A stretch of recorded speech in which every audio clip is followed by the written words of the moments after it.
Hi there, this is Yvonne Chaka Chaka, and this is Zimlink. Stay tuned. Once again, it's Thursday, the 2nd of October. We're live here at the UK House of Parliament. Black History Month, AFRICA4U, in conjunction with Zimlink. And today we're here at the conference for the African women in the diaspora. It's going to be a fabulous occasion, and I'm here with one of the main speakers of today. Her name is Sado. She is the founder of the Black Southwest Network. Welcome to AFRICA4U in conjunction with Zimlink. How are you today? I'm fine, thank you. Really excited to be here. And I'm sure all our listeners around the world just want to know just a bit about yourself briefly, your background, and what your expectations are for a fantastic day like this. My background, I'm the director of Black Southwest Network, which is a regional infrastructure organization, but very focused on race equality and social justice. The organization has been around for the last 7 years, but in the last 3 years, we've been engaging with the diaspora community and looking at international development and the role of diaspora community in international development. So my presence here at the conference today is to give a civil society perspective in relation to the role of diaspora women in international development. Now, everyone is very, very excited about today. I can see there's a lot of excitement outside. What are your expectations in today's conference? And what does a day mean like this to African women around the world?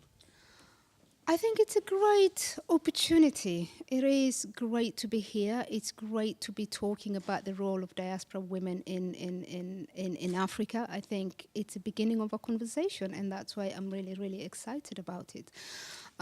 Yes, it is a day, and within half a day we'll not be able to solve problems and things that will come up. And I think it is the beginning of a conversation. We're starting to look at Africa. What does it mean for us? What does it mean, a diaspora woman? How do I engage with Africa? How do I change the narrative around Africa? How do I change the image of Africa that is fed to me every single day? And I think having the space to talk about that is quite exciting and, yeah, enjoyable.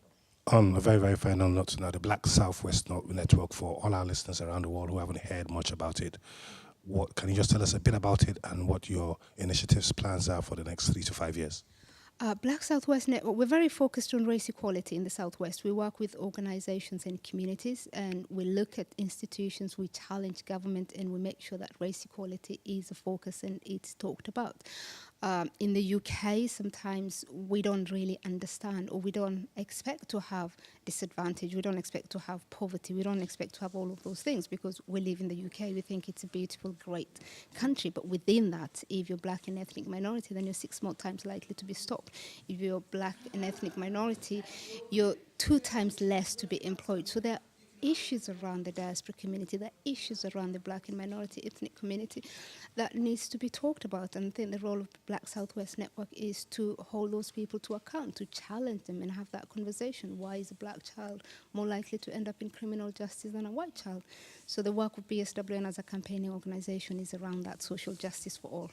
Good. Fantastic. Keep me posted of all the great work you're doing in the community. So lovely to meet you in person. And I hope we'll catch up after the conference. Whoa, yeah, whoa.